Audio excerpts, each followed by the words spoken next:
ဓမ္မတပင်၌ဟောကြားအပ်သောအမေဟာအမေပါတရားတော်ပရိသတ်ကြီးပါတရားလဲဓမ္မဂရိကဆရာတော်တွေလည်းစုံနေတရားဝဲကြီးလည်းရက်ရှိတယ်အဲ့တော့ဒါနသီလဘာဝနာတုဒ္ဒယတတံဝေကစုံလင်းစွာပရိသတ်နာကြားကြရမှာဖြစ်ပါတယ်ဒါကြောင့်မလို့ဒီကနေ့ညမှာတော့ဦးဇင်းကအခြားသောတရားတွေမဟောတော့ဘဲနဲ့အမေဟာအမေပါဆိုတဲ့ခေါင်းစဉ်နဲ့မိဘရဲ့ကျေးဇူးတရားကိုဂုဏ်ပြုပူဇော်ပြီးတော့အစမ်းထိုးလို့မရတော့ဖြည့်မရတဲ့ကွက်လတ်ကိုဒီကနေ့တန်ဖိုးတွေသိကြပါစေတန်ဖိုးသိပြီးအချိန်မီအခါမီကျေးဇူးဆပ်နိုင်ကြပါစေဆိုတဲ့မေတ္တာဆန္ဒဖြင့်နောက်မှနောင်တရပြီးတော့ပူလောင်မှုတွေနဲ့အဆုံးမတတ်ကြစေခြင်းပါဒါကြောင့်ဘဝမှာတန်ဖိုးကြီးမှာကျေးဇူးများတဲ့မိဘနှစ်ပါးကိုအချိန်မီအခါမီတန်ဖိုးတွေသိပြီးတော့ပူဇော်ကြော်ပန်းဆင်နိုင်ကြပါစေမျက်ွယ်မပြုကြပါနဲ့လို့အဲ့ဒါလေးကိုဦးဇင်းကဒီကနေ့အချိန်မီအခါမီသတိပေးတဲ့အနေနဲ့မိဘရဲ့ဂုဏ်ကျေးဇူးကိုဖော်ပြတဲ့တရားတစ်ပုဒ်နဲ့ပရိသတ်ကြီးကိုဓမ္မဒါနပြုပါရစေကောင်းစဉ်လေးပေးလိုက်ပါအမေဟာအမေပါတရားတော်ဘာတရားတော်ထို့အတူပါပဲအဖေဟာအဖေပါပြောလို့ရပါတယ်လောကကြီးမှာဖြစ်မရတဲ့ကွက်လတ်နှစ်ခုရှိတယ်အဲ့ဒါပါလဲဆိုလို့ရှိရင်တစ်ကအချိန်ကာလကုန်သွားပြီဆိုလို့ရှိရင်အဲ့ဒီကွက်လတ်ပြန်ဖြည့်လို့မရဘူးကုန်သွားတဲ့အချိန်ဟာကုန်တာပဲဒီကနေ့အဖို့အခု7 နာရီနဲ့5 မိနစ်ရှိပြီဆိုတော့ဒီတသက်တာမှာဒီကနေ့ဒိတ်နဲ့ဒီရက်အဖို့7 နာရီဆိုတာပြန်မရတော့ဘူးအဲ့ဒါရောက်လာတဲ့အချိန်တွေကိုဘာမှကုသိုလ်ပညာဥစ္စာဘာတခုမှမရလိုက်ဘူးဆိုလို့ရှိရင်အဲ့ဒီအချိန်ဟာဘဝမှာပုတ်သိုးသွားသောအချိန်ပဲဒီကွက်လက်ဘာနဲ့မှပြန်ဖြည့်လို့မရဘူးအဲ့ဒါကြောင့်ဖြည့်မရသောကွက်လက်ဆိုတာဟာတစ်အချိန်ကာလနှစ်ကတော့ဘာလဲဆိုလို့ရှိရင်မိဘနှစ်ပါးနံပါတ်2ကဘာလဲလဲမိဘနှစ်ပါးကွယ်သွားပြီဆိုလို့ရှိရင်အဲ့ဒီကွက်လက်ကိုဖြည့်လို့ရလားမရပါဘူးဗျာအစာထိုးလို့ရသလားမရပါဘူးဗျာအမေနေရာဘယ်သူမှအစာမဝယ်နိုင်ပါဘူးအဖေနေရာလည်းဘယ်သူမှအစာမဝယ်နိုင်ပါဘူးဗျာဒါကြောင့်လူတိုင်းမှာပြိဿကြီးအမေရှိတယ်အဖေရှိတယ်မရင်မရပဟေလိတွေကြောင့်အသေးအချာအဖေမသိတောင်အမေတော့ရှိပါတယ်ဗျာအဲ့တော့ဒီကနေ့ကျေးဇူးကြီးမှာတန်ဖိုးများတဲ့မိဘနှစ်ပါးကိုဘုရားနဲ့နိုင်တကိုင်းနဲ့ထားယဟန်တော်များတောင်မှမိဘရဲ့အပေါ်မှာဆင်းရဲနေတယ်ဆိုရင်ဆွန့်ခံလို့ကြွေးကောင်းနေလို့ဘုရားကိုယ်တိုင်ဟောထားခဲ့တာဖြစ်ခြင်းကြောင့်ဒီကနေ့အလုံးသောဒုတွေဟာမြတ်စွာဘုရားအပေါ်မှာအနိုင်မဲ့ပူဇော်ကြောသလိုယရဏသုံးပါးဥထိတ်ထားသလိုတပြေးညီမိဘနှစ်ပါးကိုလည်းဥထိတ်ထားကြရမှာဖြစ်ပါတယ်ဓမ္မသားတို့သမီးတို့ပိဿုပံမှာလည်းချမ်းသာမယ်တန်တရာမှာလည်းပဲဒီပြင်ကုသိုလ်တွေမလုံးနိုင်ရင်ဒီအ ਨੇ ဆုံးမိဘပြုတဲ့ကုသိုလ်ဟာသူဂတိလောက်တော့ရောက်တယ်ဗျာအာမကိုတိုက်ဘူးလားတခုတည်းပေးခြင်းနဲ့အမေနဲ့ပတ်သက်တဲ့ကုသိုလ်ဟာအမေရှိမှပဲရမှာနော်အမေမရှိတော့ရင်မရနိုင်တော့ဘူးအဖေနဲ့ပတ်သက်တဲ့ကုသိုလ်ကလည်းဘယ်သူရှိမှရအဖေမရှိတော့ရင်ဒါလေးတွေကိုနားလေသဘောပေါက်ပြီးအချိန်မီအခါမီကျေးဇူးဆပ်နိုင်ကြပါစေလို့ရည်တန်ပြီးဟောကြားအပ်သောအမေဟာအမေပါတရားတော်ပြန်ပြောပါဦးဣတိယဒေသနာတော်ကိုမောကြသည်ခင်မနာကြကြသည်ခင် ရှိခိုးသည်ရှိခိုးတိုင်းမြတ်တို့သည်မြတ်တို့တိုင်းပူဇော်သည်ပူဇော်တိုင်းတဲ့အနန္တောအနန္တ၅ပါးကိုရိုသေစွာလက်စုံမို့လို့ရှိခိုးပူဇော်ကြောကြရအောင်အလုံးပရိသတ်ကြီးတညီတည်းလိုက်ဆိုကြဗုဒ္ဓဂုဏ်တော်မင်္ဂမျောပူဇော်ပါ၏အရှင်ဖယားအလုံးဆိုလိုက်ဗုဒ္ဓဂုဏ်တော်မင်္ဂမျောပူဇော်ပါ၏အရှင်ဖယားဓမ္မဂုဏ်တော်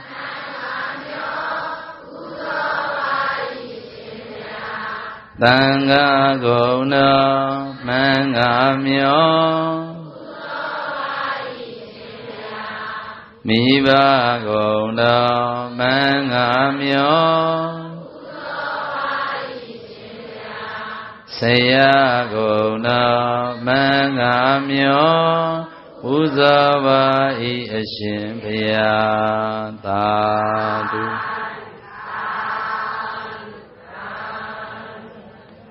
အလုံးသောသူတော်ကောင်းများယခုချိန်မှစတင်လို့မိမိတို့လိုလားမြတ်တာသောဣရိယာပုဖြင့်ကျမ်းမာရေးအရာသက်သာသလိုစိတ်ချမ်းသာသလိုနှွေးနှွေးထွေးထွေးလေးထိုင်ပြီးတော့တိတ်ဆိတ်ငြိမ်သက်စွာနဲ့တရားဓမ္မနာယူမှတ်သားနိုင်ကြပါပြီဒီကနေ့ညဆင်ရင်ခြင်းပါတဲ့မကွေးမျိုးကရုဏာရှင်များနာယေကူညီမှုအသင်းကြီးရဲ့12နှစ်ပြည့်ဓမ္မသဘင်မှာရွာလေးမြဏီကုန်းရံမြို့အောင်ဘုရားအမှုထား၍မဝေနှင့်အကွက်သူတော်ကောင်းပေါင်းတို့ရဲ့မြတ်ဌာနအလှတော်မှာအမေဟာအမေပါတရားတော်ပြန်ပြောပါဦးမြတ်စွာဘုရားမင်္ဂလသုတ်တံမှာဟောတော့မာတာပိတုဥပဋ္ဌာနံလို့ပရိသတ်ကြီးဟောပါတယ်မာတာဆိုတာအမေပိတုဆိုတာအဖေအဲ့တော့အမေအကြောင်းပြောရင်အဖေအကြောင်းလည်းခြံထားလို့တော့မရပါဘူးဦးဇင်းတို့သီချမ်းအနန္တအယိတ်အဖေကျေးဇူးဆိုပြီးတော့လည်းပဲဖခင်ကြီးများရဲ့နှလုံးသားထဲမှာရှိတဲ့ဇနီးမယားသမီးသားတို့ရဲ့အပေါ်မှာထားတဲ့ချစ်ချင်းမေတ္တာတွေကိုလည်းပဲသီချမ်းတရားတစ်ပုဒ်ပူဇော်ထားတာရှိပါတယ်အဲ့တော့ဒီနေရာမှာအမေဟာအမေပါဆိုတော့အဖေမပါဘူးလားလို့မေးစရာဖြစ်နေမှာဆိုလို့အမေအကြောင်းပြောရင်အဖေလည်းပဲပါပါတယ်အဖေအကြောင်းဟောလေအမေအကြောင်းခြံထားလို့မရပါဘူးဗျာသို့တော်လည်းပဲမြတ်စွာဘုရားမင်္ဂလသုတ်တံမှာမာတာပိတုဆိုတဲ့စလုံးလေးကိုကြည့်လိုက်ရဲ့မာတာဆိုတာလေးကိုရှေ့ရထားတယ်အမေကိုဦးစားပေးပြီးတော့ပရိသတ်ကြီးရှေ့တန်းတင်ထားတယ်ပေါ့နော်အဲ့ဒါကြောင့်မလို့ဦးဇင်းကလည်းပဲအမေဟာအမေပါလို့ပေးလိုက်ပါတယ်ဗျာဒီလိုဆိုရင်အလုံးပရိသတ်ကြီးတို့များရဲ့ဘဝတန်တိခလို့ရပြီဆိုကြတဲ့ကိုကကြည့်လိုက်စမ်းပါအမေရဲ့ဖေရဲ့သားလေးရဲ့ချစ်လို့မဝနိုင်တဲ့လာမင်းကြီးလို့သိလာတဲ့မိမိချစ်သားငယ်အမေရဲ့ပြိဿရဲ့တေးဆိုလို့ချော့တဲ့အတန်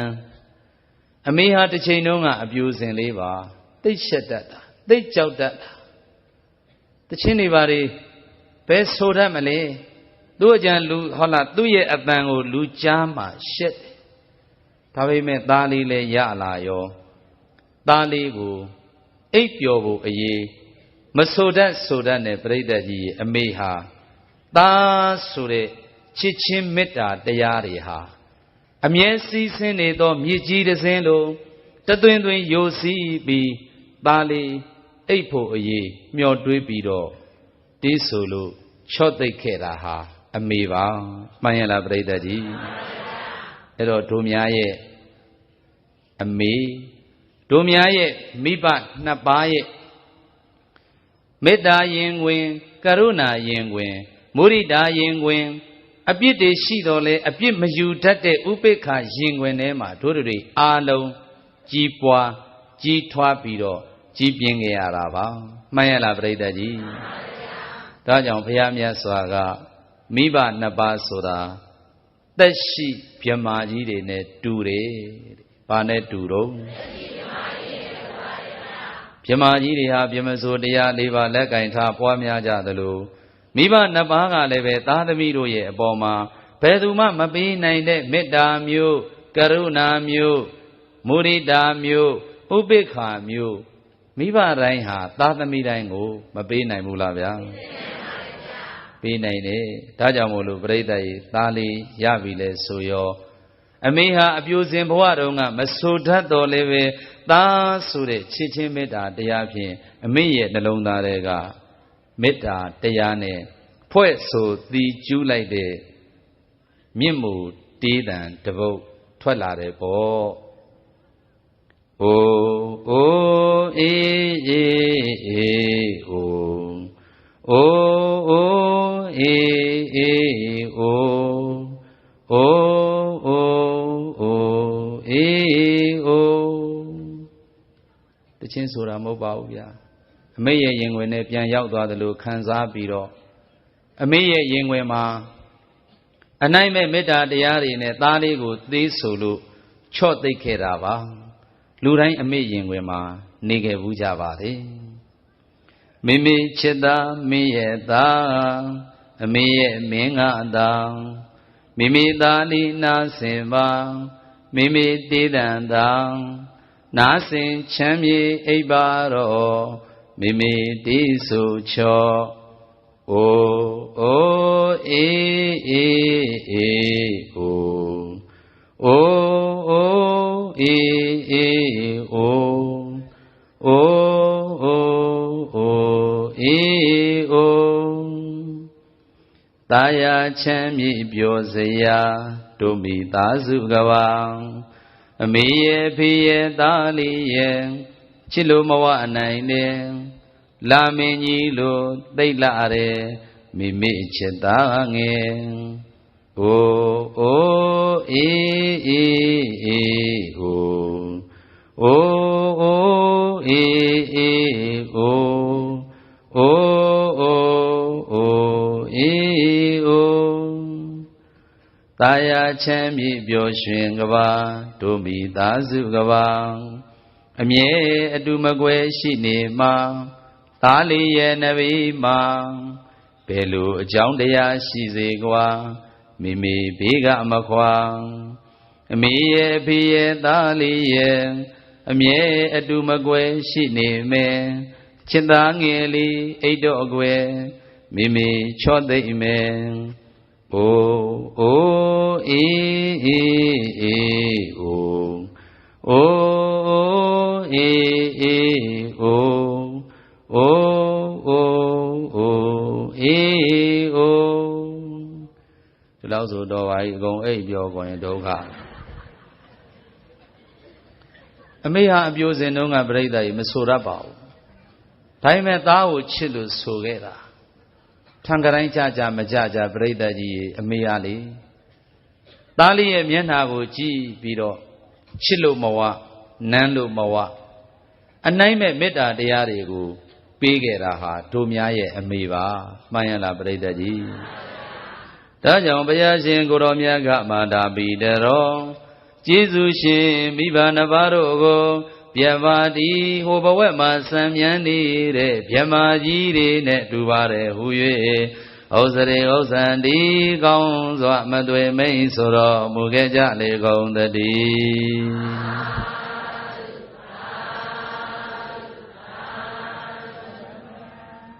မိဘနှစ်ပါးပေးတဲ့မေတ္တာမျိုးအခြားသူကကိုယ့်အပေါ်ပေးနိုင်ရဲ့လားမပေးနိုင်ဘူးကိုယ့်ရဲ့ရင်ကဖွားတဲ့သားလေးသမီးလေးရုပ်ဆိုးလဲချစ်တာပဲလှလဲချစ်တာပဲအိုးဘဝအကျိုးပေးမကောင်းလို့အင်္ဂါမစုံလဲချစ်တာပဲဒုက္ခိတမွေးထားလဲချစ်တာပဲနော်အမေဒုက္ခိတဖြစ်ရင်အဖေဒုက္ခိတဖြစ်ရင်ဒီသားဒီသမီးတွေကပြန်မချစ်နိုင်ကြဘူးအဲ့ဒါရင်ထဲမကောင်းဘဝတန်တရာမှာပြိဿကြီးအမေမဖြစ်ဘူးတဲ့သူအဖေမဖြစ်ဘူးတဲ့သူသားသမီးမဖြစ်ဘူးတဲ့သူလို့မရှိပါဘူးအဲ့တော့ဒီဘဝဒီခန္ဓာအနေထားကိုကြည့်လိုက်တော့ဩဒီအမေနဲ့ဒီအဖေဒီသားဒီသမီးတွေဘဝတန်တရာကကံတရားတွေပေါင်းဆက်လို့ ဒီမှာပရိသတ်ကြီးအကြောင်းဆက်ကလေးတွေနဲ့မိဘနဲ့သားသမီးလာဖြစ်ကြရပြီအဲ့တော့မိဘနှစ်ပါးကချစ်လိုက်တာအနိုင်မဲ့မေတ္တာတရားတွေကိုပေးလိုက်တာအမြဲစီးဆင်းနေတဲ့မြေတစင်းလိုပဲပရိသတ်ရဲ့အေယာဝတီမြေကြီးသွားကြည့်ရင်နေ့လည်းစီးညလည်းစီးရေတွေတသွင်သွင်စီးပြီးတော့နေတာရက်နေတယ်လို့ရှိသလားမိဘနှစ်ပါးရဲ့မေတ္တာတရားကလည်းသားသမီးပေါ်မှာဒီတိုင်းပဲသားတွေသမီးတွေမတွေ့တာကြရင်မျောလို့သားလေးများလာမလားသမီးလေးများလာမလားဟင်းကောင်းလေးများချက်ထားရင်ဒီဟင်းလေးကငါသားကြီးသိကြိုက်တာသမီးလေးကသိကြိုက်တာခုတော့အိမ်တော်ရသားကြသူနေရာနဲ့သူသူတို့အစင်မပြေပါလေစားဖယားရှိခိုးနေ့စဉ်နဲ့များဆူတောင်းတသွင်သွင်စီးနေတဲ့မေတ္တာတရားတွေကိုပရိသတ်ကြီးရေပို့လွတ်နေတာမိဘနှစ်ပါးနော်ဒါကြောင့်အဝေးရောက်တဲ့သားတို့သမီးတို့အမေဖေရှိကြသေးတယ်ဆိုလို့ရှိရင်တို့အမေတို့အဖေဟာနှုတ်ကအတန်ထွက်မထွက်တဲ့ရင်ထဲမှာရှိနေတဲ့မေတ္တာတရားတွေဟာတသွင်သွင်စီးဆင်းနေတယ်ဆိုတာဒီကနေ့အားလုံးသိပေးကြစမ်းပါပတ်စံပို့ယုံနဲ့မပြီးပါဘူးအားစီးတွေဝယ်ပို့ယုံနဲ့မပြီးပါဘူးစားစရာတွေမုံပဲတရေစာတွေပို့လိုက်ယုံနဲ့မပြီးပါဘူးအမေတို့မျောတာကသားကိုတွေ့ချင်တာပါသမီးကိုတွေ့ချင်တာပါမှန်ရဲ့လားပရိသတ်ကြီးဒါကြောင့်မလို့မိဘနှစ်ပါးရဲ့နှလုံးသားတွေကမေတ္တာတရားတွေဟာသားသမီးရဲ့အပေါ်မှာအမြဲစီးဆင်းနေတဲ့မြေတစင်းလိုပဲယခုတရားပွဲမှာပူဇော်ထားတဲ့ပန်းလေးတွေကြည်လိုက်ဒေါနာတော်ကဆွဲတော်ခန့်ငေါရင်ခတ်ဇလတ်ဇီဇဝါထတ်တရားစပယ်ခေါင်ရန်နှင်းပန်းတစင်ကန္ဓမာနှင်းစီအစရှိတဲ့ပန်းမျိုးတရားပန်းကဘာတို့ရဲ့အလှဟာသူ့အစင်းနဲ့သူ့အချင်းနဲ့သူ့ရနတ်နဲ့သူ့တန်ဖိုးနဲ့သူပြိဿရဲ့မရှိဘူးလားဘယ်ပန်းနေဘလောက်မွေးဘယ်ပန်းနေဘလောက်ပဲလှနေဘယ်ပန်းနေဘယ်လိုတန်ဖိုးရှိပါတယ်လို့ပြော2ရက်3ရက်နေရင်ကြွေကြမြေခသွားတယ်ဆိုတာဓမ္မတာပဲမို့လားအမေရဲ့နှလုံးသားထဲမှာရှိတဲ့မေတ္တာဆိုတဲ့ပန်းအဖေရဲ့နှလုံးသားထဲမှာရှိနေတဲ့မေတ္တာဆိုတဲ့ပန်းအကျဉ်းနာပန်းနေမုရိတာပန်းနေဥပိ္ပခဆိုတဲ့ပန်းတွေကတော့ဘယ်တော့မှညှို့ချောက်ကြွေကြမြေခသွားတယ်ဆိုတာမရှိပါဘူးဗျာရှိရလားဗျာတာရကလေးပြောရမယ်ဆိုရင်ဦးဇင်းနယ်လက်ကြွပြီးတရားဟောနေတော့ရွာတရွာမှာပြိဿကြီးအသက်80ကျော်တကားကြီးနလန္ဒာလေးပြန်နေကောင်းလို့ဦးဇင်းကိုပင့်ဆွန့်ကတ်တဲ့ပွဲမှာလျှောက်ထားပါတယ်ရှင်ဘုရားတပည့်တော်လေးအသက်80ကျော်ပြီဒါပေမဲ့ကံကောင်းတာကတပည့်တော်မှာအမေရှိသေးတယ်ဘုရားအသက်80ကျော်တကားကြီးရဲ့အမေဆိုတော့90ကျော်ပြီပေါ့တပည့်တော်နေမကောင်းတာဗျာဒီတောင်ကမတက်နိုင်တော့ဘူးနောက်ဆုံးချိန်ရောက်ပြီလို့တပည့်တော်ထင်နေတာအဲ့တော့တပည့်တော်ရဲ့အမေကတပည့်တော်ရဲ့ညီမနဲ့ဟိုဘက်ရွာမှာနေတယ်ဗျာ2မိုင်လောက်ဝေးတယ်အဲ့ဒါအမေကိုအတိမပေးနဲ့နော်အမေအသက်90ကျော်ကြီးအတိမပေးလေနဲ့တကယ်လို့ငါသေးသွားတောင်းမှအမေကိုမပြောနဲ့ဒါပေမဲ့ဗျာအမေကဘယ်လိုတိသွားလဲမသိဘူးငါသားကြီးနဲ့မတွေ့တာကြပြီငါသားကြီးကိုတွေ့ကျင်လိုက်တာဆိုပြီးတော့လိုက်ပို့ခိုင်းတဲ့အသက်90ကျော်ကြီးပင်မမှာစိုးလို့သားနေမကောင်းတာကိုမသိစေခြင်းဘူးအဲ့ဒါကြောင့်ဖုံးဖိပြီးဘယ်သူမှလိုက်မပို့နောက်တော့ပရိသတ်ကြီးသားစောကစိတ်မှာပြင်းထန်နေတဲ့အခါကျတော့ဟဲ့နင်တို့ဘယ်သူမှလိုက်မပို့ခြင်းနေဆိုပြီးပရိသတ်ကြီးအဲ့ဒါအိမ်နီးနားချင်းကစပိန်နောက်ကထိုင်ကုန်ပေါ်တင်ပြီးလိုက်ပို့ခိုင်းတဲ့ငါပို့စမ်းဆိုပြီးခေါင်းတုံလဲတုံနဲ့ပြိဿကြီးရေအမေသားရှိရာရောက်လာပြီသားကနေမကောင်းအဲ့ရတဲ့မှာပက်လက်အဲ့ဒီမှာဗျာတပည့်တော်ရဲ့အမေကဆက်လိတ်ကလည်းကြိုက်တယ်ဗျာ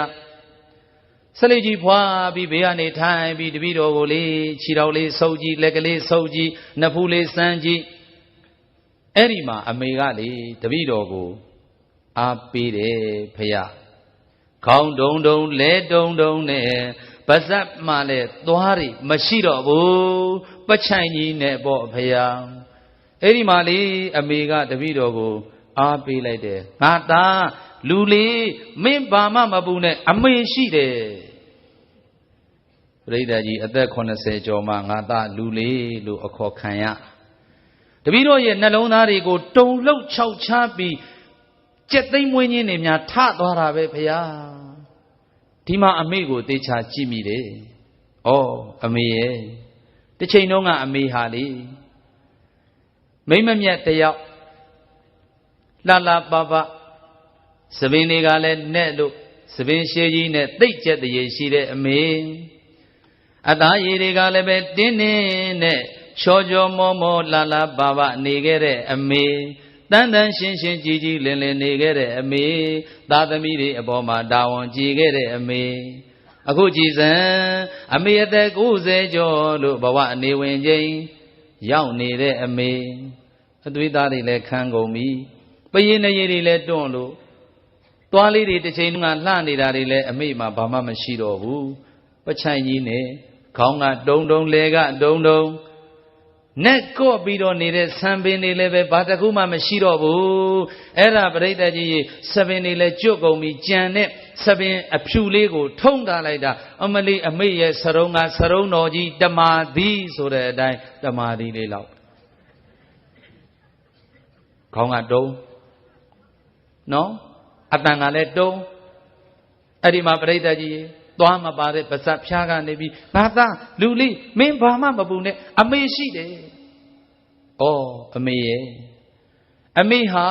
ရုပ်ခန္ဓာကြီးအိုသွားပြီမဲ့လို့သားသမီးပေါ်မှာထားတဲ့ချစ်ချင်းမေတ္တာတရားဟာနုပြိုလန်းဆန်းလို့နေတုံးမှာပဲလားအင်းအားတွေအပြည့်ရှိနေတုံးမှာပဲလားလို့တပည့်တော်ခံစားမိတယ်ဖေယားတပည့်တော်ကိုလေအသက်80ကျော်ပြီဆိုတော့လူတိုင်းကအဖိုးကြီးလို့ခေါ်ကုန်ကြပြီဘိုးတော်လို့ခေါ်ကုန်ကြပြီအဘလို့ခေါ်ကုန်ကြပြီအဲ့ဒီမှာလေအမေကတပည့်တော်ကိုငယ်တုန်းကခေါ်တယ်လို့ငါသားလူလေးလို့ခေါ်လိုက်တာတပည့်တော်ရဲ့စိတ်ထဲจิตသိမ်းထားတယ်ခင်ဗျာအဲ့ဒါကြောင့်အမေရဲ့မေတ္တာတရားတွေဟာအမေအိုပေမဲ့နုပြိုလန်းဆန်းလို့နေတုံးမှာပဲလားလို့တပည့်တော်ခံစားမိတယ်ဗျာအမေရဲ့မေတ္တာတရားကိုရလို့ထင်ပါရဲ့တပည့်တော်ဒီတောင်းကမတက်နိုင်တော့ဘူးလို့ထင်နေတာယခုပြန်ပြီးတော့နေကောင်းလာတယ်ဗျာဒါပရိသတ်ကြီးအမေရဲ့မေတ္တာကိုရလိုက်လို့မှန်ရဲ့လားမှန်ပါဗျာဒီနေရာမှာဥပမာလေးတစ်ခုပင်လေလိမ့်မကြီးတွေဟာလက်ဥလေးတွေကိုတောင်းမြင်မော်ကိုဥပင်လေထဲမှာအစာရှာရင်မေတ္တာပို့လွတ်ရင်အဲ့ဒီမေတ္တာဓာတ်ကြောင့်လက်ဥလေးတွေဟာသားကောင်ပေါက်ရပါတယ်အဲ့ဒီပင်လေထဲမှာအစာရှာနေတဲ့လိမ့်မာကြီးအန္တရာယ်တစ်စုံတစ်ခုကြောင့်တည်သွားပြီဆိုလို့ရှိရင်မေတ္တာဓာတ်တွေအဆက်ပြတ်သွားတဲ့အတွက်ကြောင့်ဒီလက်ဥလေးတွေကအကောင်မပေါက်တော့ဘဲနဲ့ပုတ်ဆွေးသွားရပါတဲ့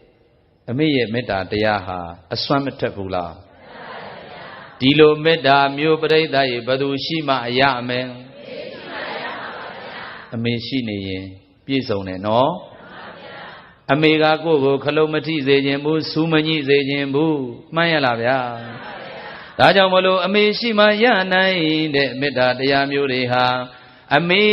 ကပဲပေးနိုင်တယ်ဗျအမေနေရာမှာအစားဝင်ပြီးတော့ပြိဿရေဘယ်သူမှမပေးနိုင်ပါဘူးပေးနိုင်ပါမလားအဖေပေးတဲ့မေတ္တာတရားမျိုးဟာလည်းပဲအဖေကပဲပေးနိုင်တယ်အခြားသူတွေပေးနိုင်ပါမလားဒါကြောင့်အမေမရှိတော့ရင်အဖေမရှိတော့ရင်တို့များရဲ့ဘဝဟာစိတ်နေရွှေတွေဘလောက်ပဲရှိနေနေရွှေနန်းတော်လောက်ကောင်းတဲ့အဆောက်အဦကြီးနဲ့ပဲနေရကိုယ့်ဘဝမှာပြိတ္တကြီးဘာမှအသက်မဝင်တော့ဘူးဆိုတာဒါလေးကိုနားလည်ပြီးစမ်းပါအမေမရှိလဲရင်လားအဖေမရှိလဲရင်လားရွှေတီးစင်စေအောင်တော်အမြင်သာအသွင်ဆန်းပေးလိုက်နန်းတော်ကြီးအယုတ်အေးအမေရှိနေအောင်မယ်ဆိုရင်ပေါ့အဖေရှိနေအောင်မယ်ဆိုရင်ပေါ့စိတ်နေမရှိခြင်းနေပါစေတော့ရွှေတွေမရှိခြင်းနေပါစေတော့အစင်းပလာမွဲနှုတ်သေးတော့လေတဲကုတ်ကလေးအေးရိပ်ငြိမ်ပါခွဲမလွန်နိုင်ဘူးစွဲညွတ်ခဲအမေနဲ့အိမ်ခွဲမလွန်နိုင်ဘူးစွဲညွတ်ခဲအဖေနဲ့အိမ်ငြိမ်သက်မြဲအလှတရားသာမိအိမ်သာအဖအိမ်ပရမမရှိစိတ်မရှိလေမမိန်မြမေတ္တာတကူကြောင့်ရိုး၍မသွားပရိသတ်ကြီးအမေမေတ္တာအဖေမေတ္တာရိုးတယ်လို့ရှိသလားရှိပါဘူးဗျာ ဘယ်တော့မှမယိုးဘူးအမေအသက်90ကျော်ပြီမဲ့လို့လည်းပဲမေတ္တာတရားကနုပြိုလန်းဆန်းလို့နေတော့မှာပဲဒါကြောင့်အနိုင်မဲ့မေတ္တာတရားတွေကိုပေးစွမ်းနိုင်တဲ့တို့များရဲ့ကျေးဇူးရှင်မိခင်ဖခင်နှစ်ပါးတို့ကိုတုံမေအသင်အသိဉာဏ်ရှိကြတဲ့တာကောင်သမီးမြတ်တို့သည်ဝန္တထသုံးပါးပြောင်းပြော့မှန်ကိုလျော့၍ကရော့မြန်တို့လက်ဆုံးမိုးကရှ िख ိုးပူဇော်တော်မူကြအကုန်ရာတည်း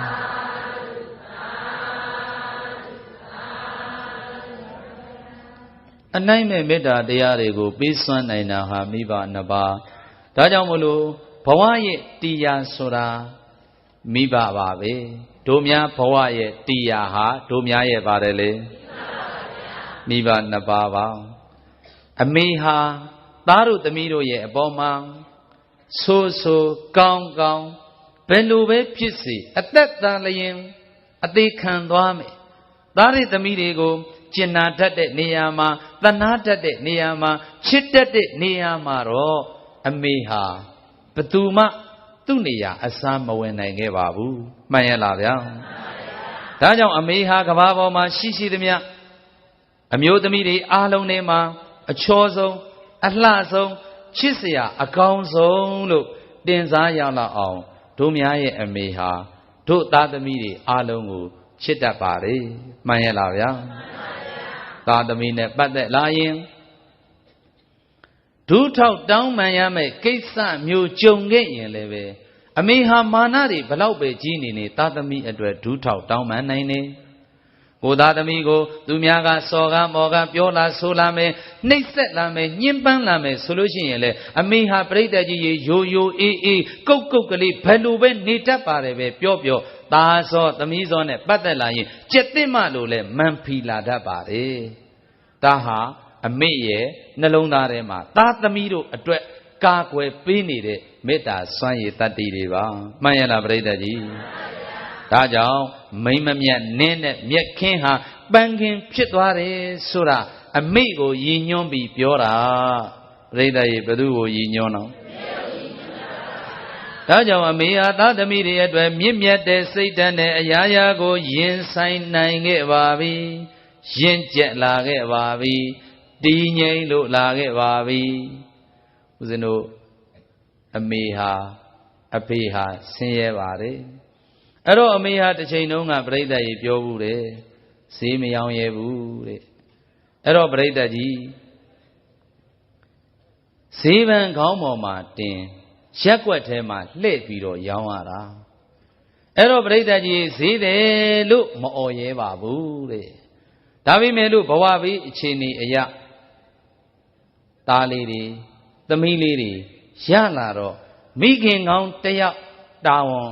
ကြည်ရမယ်အဲ့ဒီလိုတတ္တိတွေမွေးပြီးတော့အရာရာကိုရင်ဆိုင်ရဲတဲ့တတ္တိတွေနဲ့ဘဝကိုပြိတ္တကြီးရင်ရင့်ကျက်တည်ငြိမ်အောင်တည်ဆောက်ပြီးဈေးတယ်ပါရှင်ဆိုပြီးတော့သားသမီးတွေကိုလောက်ကင်ကျွေးမွေးခဲ့တာအမေပါငါသားသမီးတွေအတွက်ငါအငတ်မခံနိုင်ဘူးငါသာလျင်ငတ်ပါစေသားသမီးတွေကိုပြည့်စုံစေရမယ်ဆိုတဲ့စိတ်ထားမျိုးနဲ့လှုပ်ကြွေးခဲ့တာအမေရှေ့တန်းကနေပြီးတော့ရသမျှကြုံရအလုတ်ကိုလှုပ်ဆောင်ပြီးဇနီးမယားသမီးသားတို့အတွက်သူတက်တဲ့ပညာလေးနဲ့စွမ်းနိုင်သမျှလောက်ကင်ကျွေးမွေးပြုစုစောင့်ရှောက်ခဲ့တာလေအဖေပါပဲမှန်ရလားဗျာဒါကြောင့်မိဘနှစ်ပါးဟာတို့များဘဝအတွက်တရားဌာနကြီးပါလို့ဒါလေးကိုပြိတ္တကြီးနားလည်ပေးပါတချို့ကကိုဘဝကိုယက်တည်ခဲ့ရတာပါအမေကဘာမှမပေးနိုင်လိုက်ပါဘူးအဖေကလည်းဘာမှမပေးနိုင်ပါဘူးကိုဘဝကိုယက်တည်ကိုယ့်ဟာကိုကြိုးစားခဲ့ရတာပါဆိုပြီးဒီလိုပြောတန်လေးတွေကြားရတယ်နော်ပြိတ္တကြီးလည်းကြားဘူးတယ်မို့လားအသက်ရှင်အောင်ဘယ်သူမွေးခဲ့တာကိုဘာမှမသိတတ်ခင်မပြောတတ်ခင်မှာပြိတ္တကြီးစောင့်ရှောက်ခဲ့တာမိဘနှစ်ပါးမို့လားဒါကြောင့်ဒီကနေ့ဒီအရှင်ဒီပလင်မှာဒီအသွင်နဲ့ဒီလိုမြင်ရတယ်ဆိုတာမိဘနှစ်ပါးစောင့်ရှောက်ခဲ့လို့ပေါ့မှန်ရဲ့လားဗျာ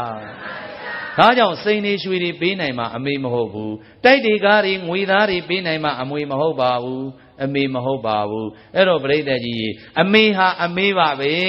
ဈေးတယ်မှာလဲအမေ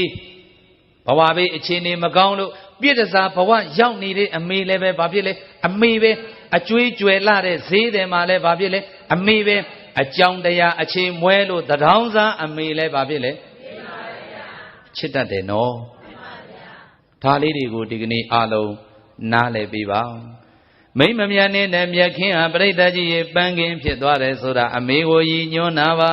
အမေဟာမြင့်မြတ်တဲ့စိတ်ဓာတ်နဲ့အရာရာကိုရင်ဆိုင်နိုင်ခဲ့ပါတယ်ရစ်ကျက်တည်ငြိမ်နဲ့မိမသားတယောက်ဖြစ်အောင်သားတို့အတွက်ယက်တည်၍သမီးတို့အတွက်ယက်တည်၍ကြိုးစားခဲ့တာကျေးဇူးရှင်အမေပါရှေ့ကန်းကနေဥဆောင်ပြီးလှုပ်ကြွေးခဲ့တာလဲကျေးဇူးရှင်အဖေပါဒါကြောင့်လေတို့များရဲ့ငယ်စဉ်ဘဝပြန်တွေးကြည့်လိုက်တော့ဩချစ်တော်ရင်သွေးလေးများရဲ့ပျော်ရွှင်စရာအန္တရာယ်ကင်းတဲ့နေရာဆိုတာမိဘရဲ့ရင်ခွင်ပါပဲမှန်ရလားအမေရဲ့ရင်ခွင်ဟာအန္တရာယ်ကင်းခဲ့တယ်ဘေးရန်ရှင်းခဲ့တယ်ချင်းလေးမှက်ကလေးတောင်မကြိုက်ခဲ့ပါဘူးမှန်ရလားဗျာအဲ့တော့ဒီကနေ့အမေတို့အိုကုန်ကြပြီအဖေတို့အိုကုန်ကြပြီကိုမွေးထားတဲ့သားလေးတွေကိုကြည့်သမီးလေးတွေကိုကြည့်ပြီးတော့သားကိုရှိ၍ဟုတ်လားသားကိုကြည့်၍အားရှိခြင်းနဲ့သမီးလေးကိုကြည့်ပြီးတော့ထီးလေးပမာအရိပ်ခိုးခြင်းနဲ့ဒါကိုဒီကနေ့သားတို့ကအားရှိအောင်ပြန်ပြီးတော့စောင့်ရှောက်ပါသမီးတို့ကလည်းပဲအားကိုးစရာအရိပ်ခိုးစရာထီးလေးပမာဖြစ်အောင်အမေကိုအဖေကိုမိုးပေးကြစမ်းပါအမေအိုပြီးအဖေအိုပြီးဆိုပြီးတော့ဂျောင်ထိုးတာမျိုးပြိတ္တကြီးမဖြစ်ပါစေနဲ့မှန်ရလားဗျာဒါကြောင့်ပြိတ္တကြီးလောကမှာဥပမာအားဖြင့်ပြောရင်အစာဝနေတဲ့သူဟာအစာအာဟာရကိုဝနေတော့မေ့တာပေါ့မှန်ရလားပြိတ္တကြီးအစာဝနေတဲ့ပုဂ္ဂိုလ်ဟာဆာလောင်မှုကိုမေ့နေတယ်ကျမ်းမာနေသူဟာပြိတ္တကြီးရေဝေဒနာတွေကိုမေ့နေတယ်စီးစိမ်ခံစားနေရတဲ့အချိန်မှာဆင်းရဲဒုက္ခတွေကိုမေ့နေတယ်လောကကြီးမှာဖြစ်တတ်တဲ့သဘာဝမအိုသေးခင်မှာအိုခြင်းတရားကိုဘာဖြစ်လဲမေ့နေတယ်မနာသေးခင်မှာနာခြင်းတရားကိုမသေးသေးခင်မှာသိခြင်းတရားကိုမိဘနှစ်ပါးရှိတုံးမှလည်းမိဘနှစ်ပါးကိုဒီတရားနာပြီးမမေ့နဲ့တော့နားလည်ကြပြီနော်အမေပေးနိုင်တဲ့မေတ္တာမျိုးပြိတ္တကြီးအခြားသူပေးနိုင်ပါမလားအဖေပေးတဲ့မေတ္တာမျိုးလည်းပြိတ္တကြီးအခြားသူပေးနိုင်ပါမလားဘယ်သူမှပြိတ္တကြီးအစားထိုးလို့မပေးနိုင်ပါဘူးဗျာဒါကြောင့်အမေရဲ့ရင်ထဲကမေတ္တာတရားတွေဟာဘလောက်ဒီဂရီအတိုင်းတာရှိတယ်ဆိုတာပြိတ္တရဲ့ဘာနဲ့မှတိုင်းပြလို့မရနိုင်ပါဘူး။ဩသိတာယုံလေးလောကဥပမာအနေအားဖြင့်ပြောရမယ်ဆိုရင်မိဘရဲ့မေတ္တာတရားတွေကမြင့်မို့တောင်ကြီးနဲ့နှိုင်းပြတော့လေမိဘရဲ့မေတ္တာတရားကတာခဲ့တာပဲမို့လား။အဲ့ဒီမြင့်မို့တောင်ကြီးနွားဦးချိုလောက်ဖြစ်သွားတဲ့ပရိသတ်ရေဟောဒီမိုးကောင်းငင်ကြီးကိုမော့ကြည့်ပြီးတော့မိဘရဲ့မေတ္တာတရားတွေနဲ့နိုင်ကြည့်လိုက်မယ်ဆိုရင်ဒီမိုးကောင်းငင်ကြီးဟာလည်းပဲဇီးရွက်လောက်ပဲဖြစ်သွားတဲ့ပင်လေသမုဒ္ဒရာကြီးတွေဟာလည်းပရိသတ်ကြီးဟိုမိုးရေစက်ကလေးတစ်ပေါက်လောက်ပဲပရိသတ်ကြီးဖြစ်သွားတဲ့ဗျာအဲ့တော့မိဘရဲ့မေတ္တာတရားဟာပရိသတ်ကြီးမကြီးမားဘူးလားကြီးမားပါရဲ့ဗျာဒါကြောင့်ဘယ်လိုပဲပမာပုံခိုင်းနိုင်ပြတော့လည်းပဲဘယ်လိုပင်ဘယ်ရာတွေနဲ့နိုင်တန်ဖိုးကြည်မာတဲ့အနိုင်မဲ့မေတ္တာပိုင်ရှင်ကျေးဇူးရှင်မိဘနှစ်ပါးတို့ကိုတုံမေသင်သာကောင်းသမီးမြတ်တို့သည်ဝန္တထသုံးပါးပြောင်းပြော့မှန်ကိုလျော့၍ကရော့မြန်တို့လက်စုံမိုးကရှ िख ိုးပူဇော်တော်မူကြကုန်ရာတည်း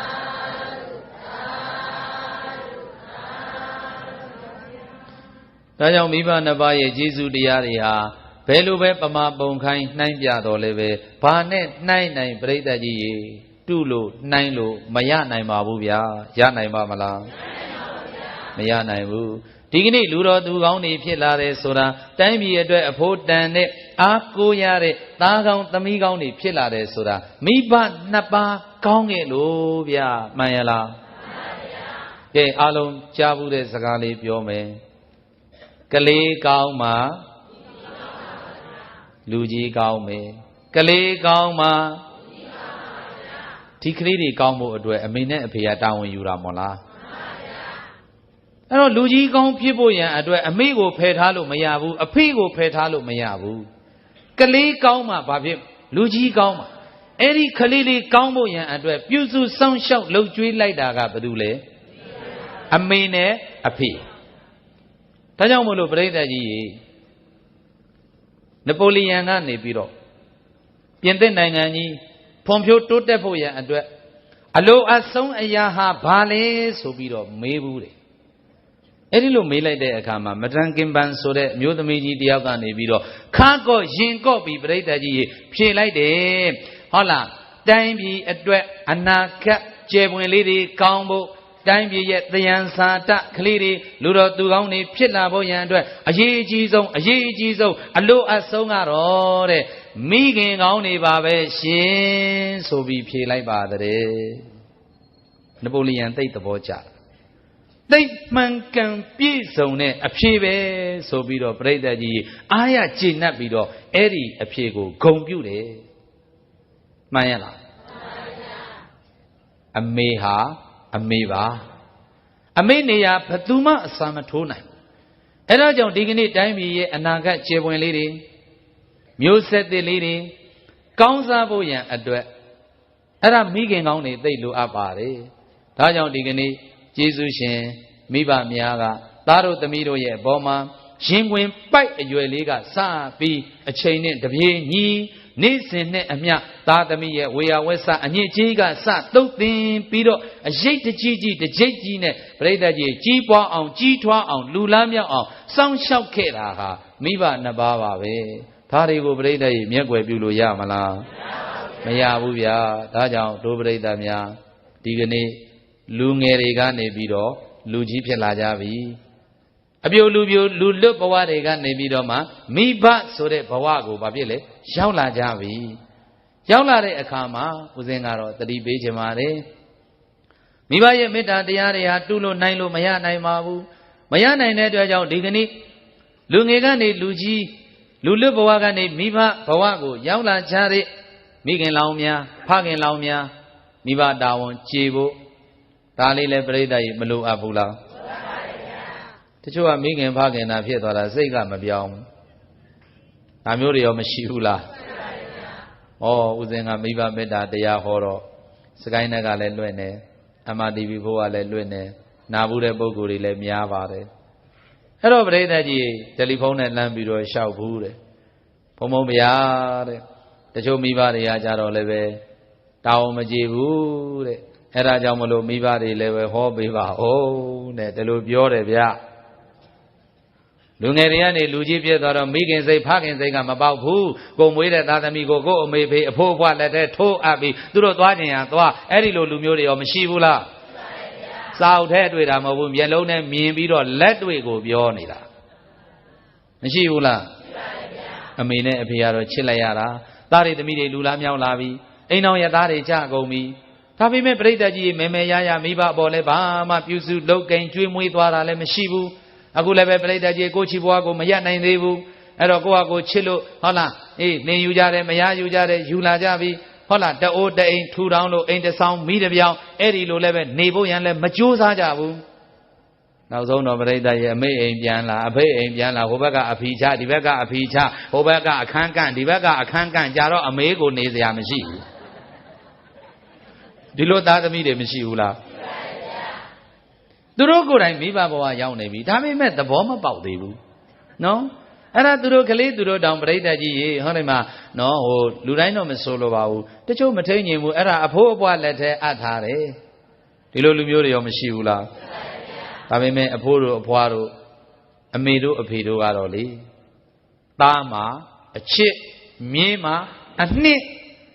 ဘယ်တော့မှညော့မသွားဘူးအဲ့ဒီလိုချစ်ချင်းမေတ္တာတရားတွေနဲ့ချစ်နေနိုင်တယ်ဗျာ ဒါကြောင့်မလို့ဦးဇင်းဆိုလိုခြင်းတဲ့သဘောကတော့သားတို့သမီးတို့ငယ်တုန်းလေးမှာမိဘဟာပဓာနာကြတယ်ဒါကြောင့်မိခင်လောင်းများဖခင်လောင်းများမိဘဘဝကိုပရိသတ်ကြီးရောက်ရှိကြတဲ့နော်မိခင်ဖခင်များကိုယ့်ရဲ့သားလေးတွေသမီးလေးတွေအတွက်အထူးကနေရာမှာတို့သားသမီးလေးတွေငယ်တုန်းမှာတို့ပေါ်မှာတာဝန်ရှိတယ်ဆိုတာလေးကိုဒီကနေ့တာဝန်လေးတွေနည်းနည်းယော့နေကြတဲ့မိခင်လောင်းများဖခင်လောင်းများအတွက်ဒါလေးကိုဖြစ်ဆွတ်ပြီးတော့ဟောပေးခြင်းပါလူတိုင်းကိုမဆိုလိုပါဘူးမှန်ရလားဗျာမှန်ပါဗျာ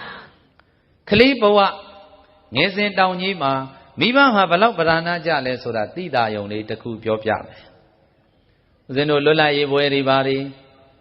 ကျင်းပတဲ့အခါမှာအပြေးပြိုင်ပွဲတွေမုံစားပြိုင်ပွဲတွေအားကစားပြိုင်ပွဲတွေအမျိုးမျိုးပရိသတ်ကြီးဆင်ရင်ကျင်းပကြတာမရှိဘူးလားရှိပါတယ်ဗျာအဲ့တော့လွတ်လပ်ရေးပွဲတစ်ပွဲမှာလမ်းမလျှောက်တတ်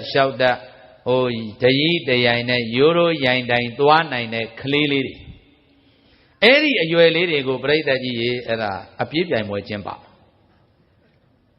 ကလေးလေးတွေကခြေတလန်းနဲ့တလန်းကိုရိုင်တိရိုင်တိုင်းရှိသေးတယ်နော်ဘိုင်းကနေလဲလိုက်ထသွားလိုက်အဲ့ဒီလိုအရွယ်မျိုးလေးအဲ့ဒီလိုကလေးလေးတွေကိုအပြေးပြိုင်မှာအပြေးပြိုင်နေဆိုရင်အဝေးကြီးတော့မဟုတ်ဘူးပေါ့ဗျာခက်နီးနီးပေါ့အဲ့ဒီမှာပြိဿကြီးအပြေးပြိုင်ပွဲကျင်းပမယ်ကိုစီးလေးတွေနဲ့ကိုအဲ့ဒါတားပြီးပြီကဲတာလွတ်တော့မယ်ကလေးလေးတွေကိုချထားပြီးပြီချထားပြီးတော့ပြိဿကြီးကိုသားလေးကိုဟုတ်လားအားပေးကြတာပေါ့ဟိုကခရလဲတုံးလိုက်ရောတွိကနေလဲမှုတ်လိုက်ရောဟာသားလေးပြေးဆိုပြီးတော့အမေတိုင်းကအကုန်လုံးလက်ခုပ်တီးပြီးတော့အားပေးတာကလေးတွေကဘယ်သိမလဲအမေရဲ့ရင်ဝင်မောဟုတ်လားတွယ်ဖက်တဲ့ရှေ့မပြေဘူးဟင်အမေရဲ့ရင်ခွင်နဲ့ဟုတ်လားတွယ်ပြီးဖက်တဲ့ငိုတဲ့ကလေးကငိုမဟုတ်ဘူးသားပြေးဘယ်သိမလဲကဲပရိသတ်ကြီးဒီရွယ်လေးသိပါမလားအမေဟာဘလောက်ဗဒနာကြလဲဆိုတာကိုအဲ့ဒီမှာညံကောင်းတဲ့အမေကသူကလေးလေးချပြီးတော့လေဟိုဘက်ပန်းနိုင်ဘက်ကနေပြေးပြီးတော့သားလေးဒီလာခဲ့ဆိုပြီးပရိသတ်ကြီးခေါ်လိုက်တာဩကလေးကဘာရဲ့ညာရတော့မသိဘူးအမေရှိတဲ့နေရာပြုံးကနေဆိုပြေးလိုက်တာအမေ तू ကပထမရအဲ့တော့ပရိသတ်ကြီးဒီနေရာမှာကြည့်လိုက်စမ်းပါကလေးအဓိကလားလူကြီးအဓိကလားဒါကြောင့်သားသမီးငယ်တုန်းမှာမိဘတာဝန်ရှိတယ်ပုံသွင်းကောင်းဖို့လိုတယ်ဒါကြောင့်ပရိသတ်ကြီးရဲ့နပိုလီယန်ရဲ့အမေကိုမရန်ကင်ပန်ကနေပြီးတော့ပြောလိုက်တာမိခင်ကောင်းနေပါပဲရှင်ဆိုတာဒါပြောတာနားလည်ကြပြီနော်ဒါကြောင့်အမေတာဝန်ကြည်အောင်အဖေတာဝန်ကြည်အောင်မိဘဘဝကိုစတင်ရောက်ရှိကြတဲ့ပုဂ္ဂိုလ်များအလေးနဲ့တန်ဖိုးထားကိုယ့်ရဲ့ရင်သွေးလေးတွေကိုအဲ့ဒီမှာပြုစုစောင့်ရှောက်တော်မူပါဒါလေးကလည်းပရိသတ်ကြီးထည့်သွင်းပြီးတော့ပြောတယ်ဆိုတာဟာတချို့ကအိမ်တော်သာကြခလေးတာရတာအပြိုစိတ်လူပြိုစိတ်ကမကုန်းညသေးဘူး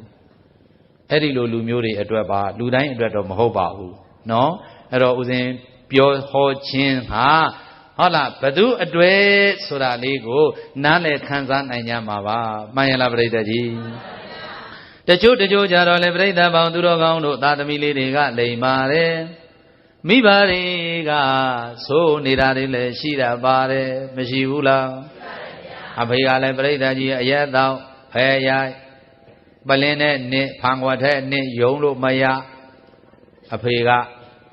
အမေကလည်းပရိသတ်ကြီးရေမိမဓမ္မနဲ့ဒိုးဆက်ချဲတွဲဖဲရိုက်မရှိဘူးလားသားသမီးတွေလည်းထမင်းဟင်းချက်မကြွေရော့ကွက်ကိုဝယ်စားကြည့်ပြစ္ဆလက်ကထားတာတွေမရှိဘူးလား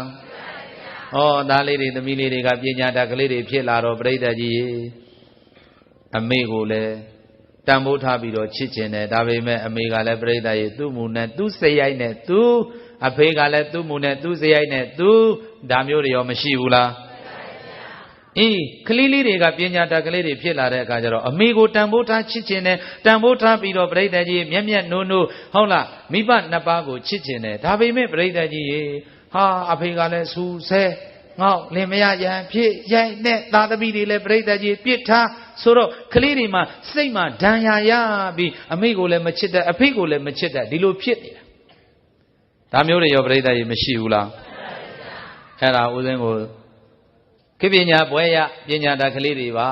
ရှင်ဘုရားမိဘမေတ္တာတရားဟောတော်တပည့်တော်တို့ခံစားရတယ်ဖေဟာ ဘာဖြစ်လို့လဲဆိုတဲ့အခါကျတော့တပည့်တော်တို့ရဲ့အမေတပည့်တော်တို့ရဲ့အဖေကမလိမ္မာဘူးဖေယားအဲ့တော့မင်းတို့ကပြန်ဆုံးမလိုက်ပေါ့ကွာ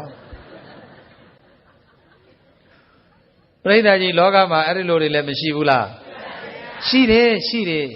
အဲ့တော့တပည့်တော်တို့ကဗျာတဲ့မချစ်တတ်ဘူးပြစ်နေတယ်တဲ့အပြစ်ပြစ်မှလည်းကြောက်တယ်တဲ့အဲ့တော့တပည့်တော်တို့ဘယ်လိုလုပ်ရမလဲအဲ့တော့ဦးဇင်းကပြောလိုက်ပါတယ်ဒီကောင်းစဉ်လေးအတိုင်းပါပဲဟိုးသားတို့သမီးတို့အဲ့ဒီလိုမအောင်မရဘူးကွသူတို့ရဲ့ကြီးပြင်းလာတဲ့အနေအထားဟာသားတို့လိုသမီးတို့လိုကံမကောင်းတဲ့အတွက်ကြောင့်ပညာတတ်အတိုင်းဝိုင်းမှာသူတို့မဖြစ်ခဲ့ရဘူးသူတို့လေ့ကျက်လာခဲ့တဲ့ပတ်ဝန်းကျင်အတိုင်းဝိုင်းကလည်းပညာတတ်မရှိဘူးလောက်ကိုင်းစားတောက်ခဲ့ရတာကလည်းပြိတ္တကြီးဂျုံရကြပန်းအဲ့တော့ပညာလည်းမတတ်ဥစ္စာလည်းမရှိ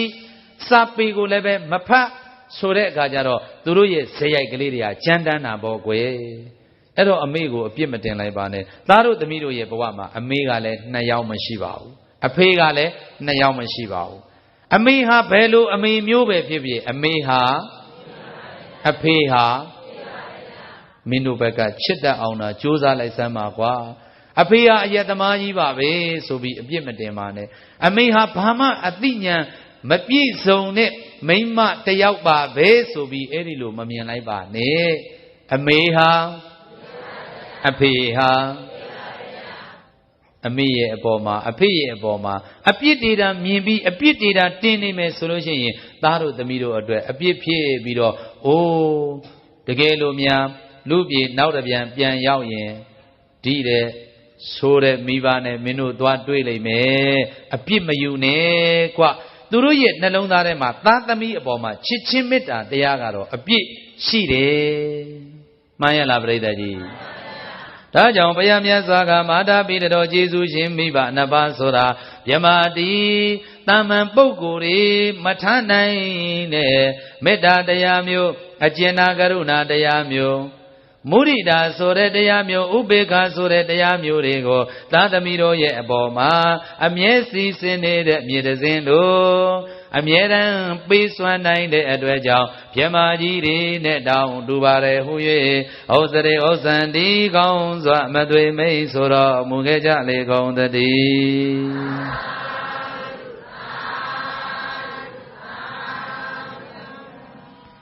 အနိုင်မဲ့မေတ္တာတရားတွေကိုပေးနိုင်တာကယေရှုရှင်အမေနဲ့အဖေ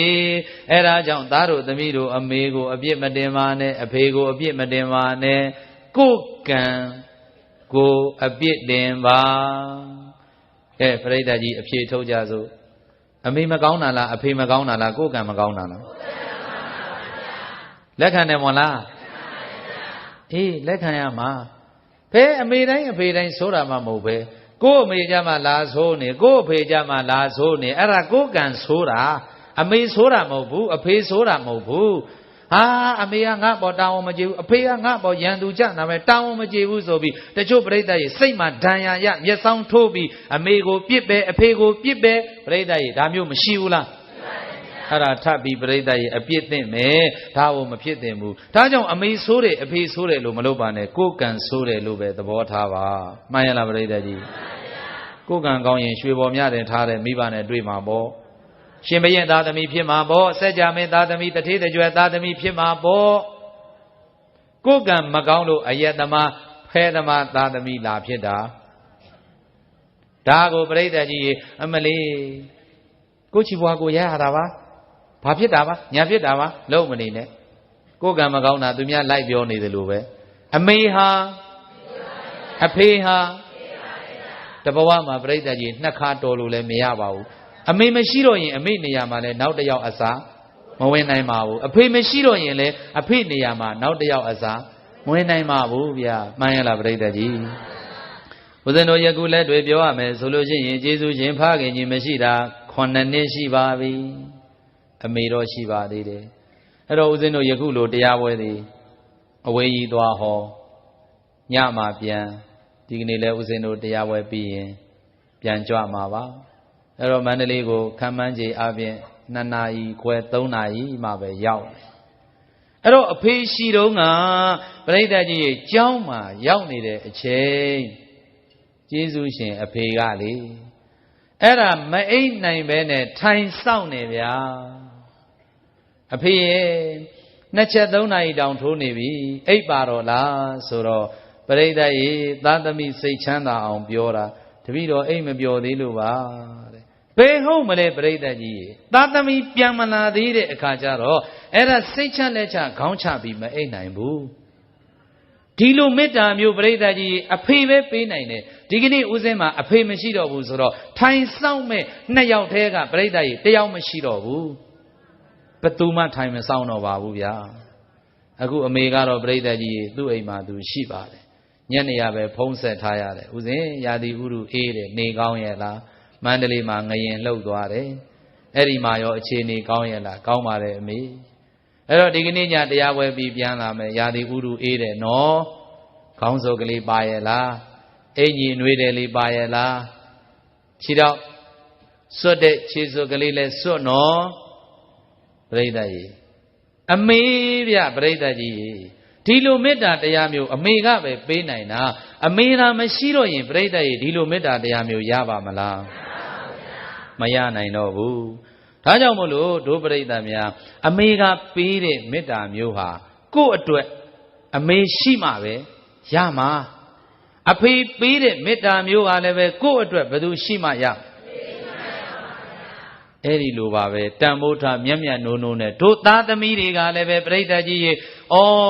အမေနဲ့ပတ်သက်တဲ့ကုသိုလ်ငါမှာအမေရှိမှပဲရမယ်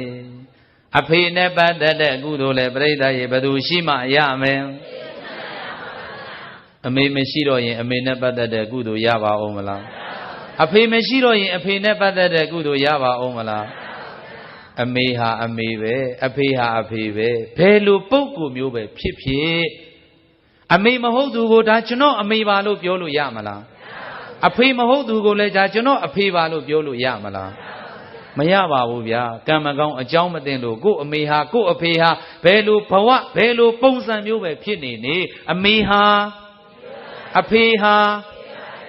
ဒါလေးကိုသိစေခြင်းပါတယ်နော်အဲ့တော့ယေရှုရှင်ဖခင်ကြီးကွယ်လွန်သွားပြီဆိုတော့အဖေနဲ့ပတ်သက်တဲ့ကုသိုလ်ဦးဇင်းတို့မရနိုင်တော့ပါဘူးဖခင်ကြီးရှိတော့ကပရိသတ်ကြီး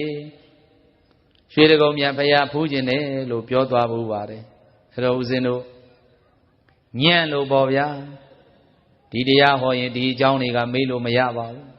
ဘာဖြစ်လို့လဲရင်ထဲမှာစူးနေတဲ့မြားဟာနှုတ်လို့မရဘူးလေ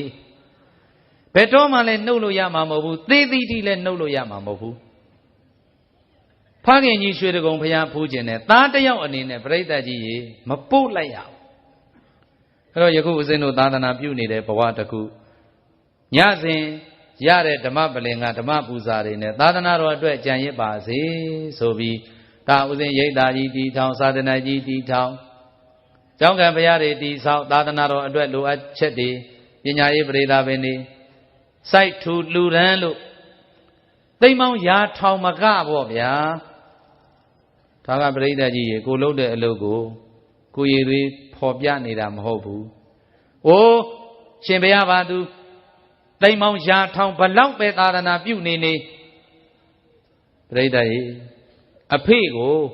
ရွှေတကုံဖျားမပို့လိုက်ရတဲ့အတွက်ကြောင့်မို့လို့ငါညံ့လေခြင်းဆိုပြီးတော့ဟုတ်လားစူးနေတဲ့မြားညောင်းဟာပရိသတ်ကြီးရေအဲ့ဒါဘယ်တော့မှပြေမသွားဘူးအခုနောက်ထပ်ပရိသတ်ကြီးရေသိန်း1000ရလို့သာသနာတော်အတွက်သိန်း1000လှူလိုက်လို့လည်းပဲအဲ့ဒီအလူဟာအဲ့ဒီအလူပဲဖြစ်မယ်အဖေနဲ့ပတ်သက်ပြီးတော့ငါမလုတ်ပေးလိုက်ရလေခြင်းဆိုတာကြီးသိန်း1000လှူလို့လည်းပျောက်မသွားဘူးသိန်း9000လှူလို့လည်းပျောက်သွားမှာမဟုတ်ဘူးမှန်ရလားမှန်ပါဗျာဒါကြောင့်ဒီကနေ့အမေရှိသေးရင်အဖေရှိသေးရင်အဓိကဦးစားပေးပြီးအမေကိုစိတ်ချမ်းသာအောင်အဖေကိုစိတ်ချမ်းသာအောင်ထားတော်မူကြပါလို့ဦးဇင်းကယင်ထဲကခံစားချက်နဲ့အပြည့်အဝ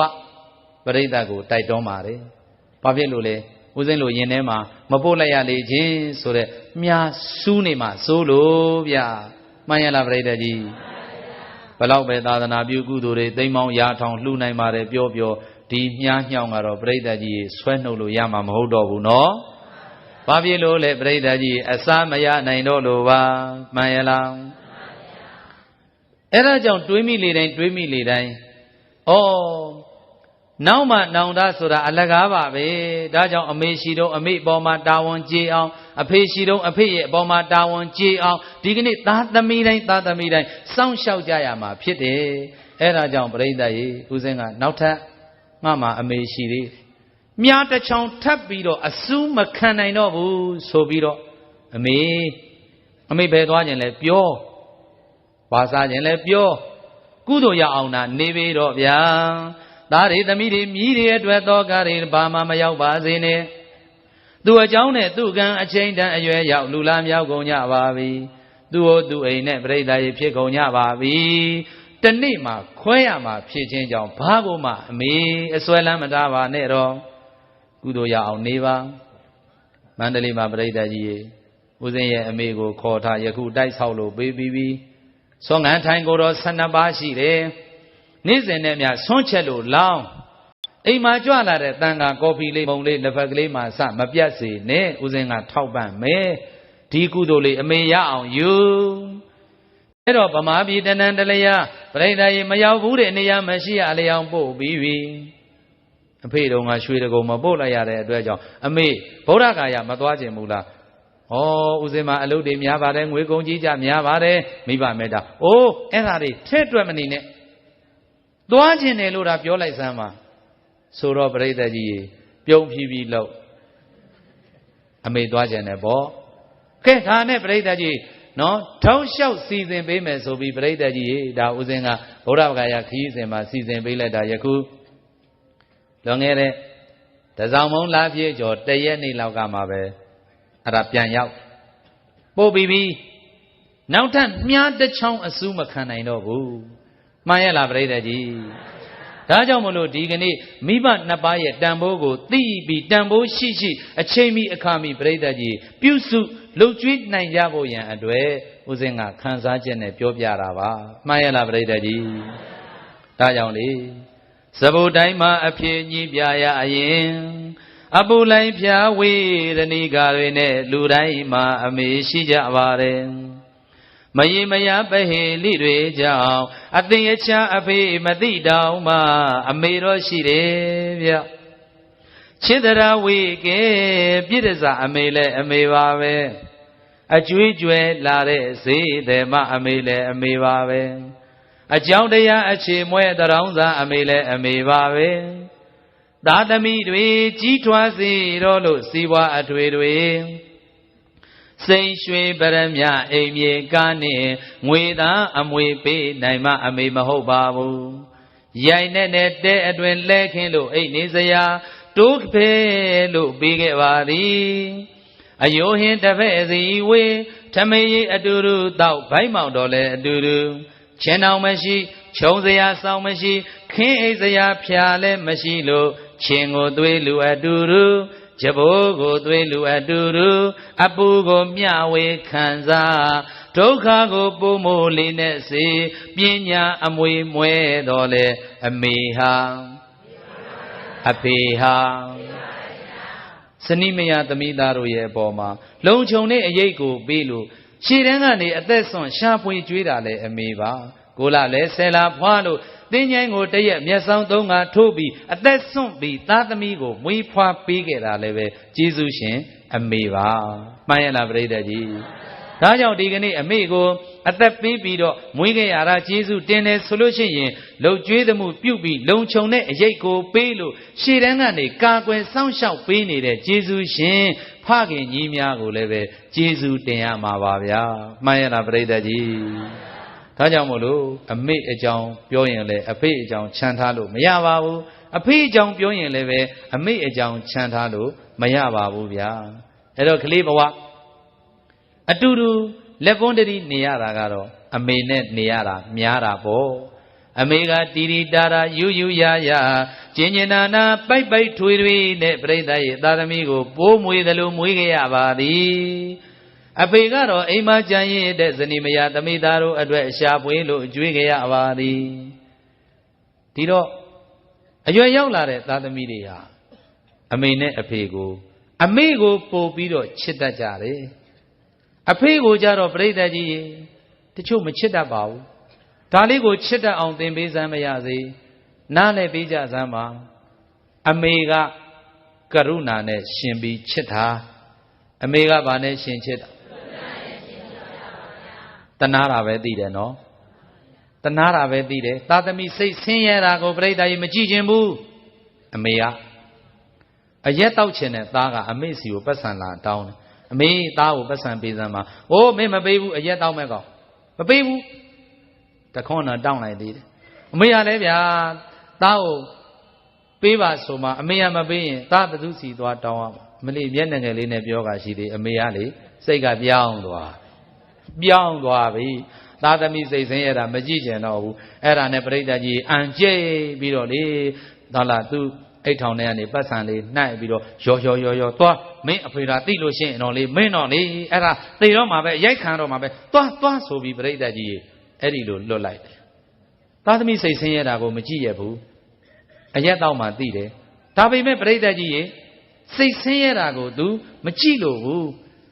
အဲ့ဒါနဲ့ပြိတ္တာကြီးသားကလည်းလိုချင်တဲ့ပတ်စံလည်းရပြီလေဆိုရောဒါမှတို့မေကွာဆိုပြီးပြိတ္တာကြီးအမဲပါဠိပါနန်းသွားသေးဟောဟိုဘက်လက်ပြီးသွားလိုက်တော့သူ့သားနောက်ကျောကြည့်ပြီးပြုံးဖြီးလို့အမေသားသမီးရဲ့အပေါ်မှာစိတ်ဆင်းရဲတာကိုပြိတ္တာကြီးမကြည့်ချင်ဘူးဆိုတာအမေတနာတာပဲသိဒါအမေရဲ့ချစ်ချင်းမေတ္တာအဖေကတော့ပြိတ္တာကြီးအဲ့ဒီလိုမဟုတ်ဘူးဗျပညာနဲ့ချစ်တာ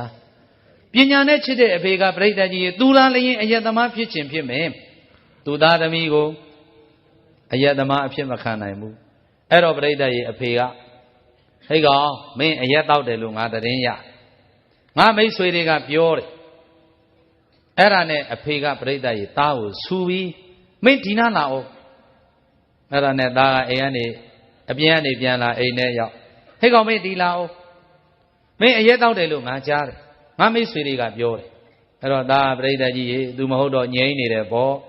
မင်းနောက်တစ်ခါသွားရဲသွားကြည့်သမ်းမင်းနဲ့ငါအချောင်းကိုသိမဲ့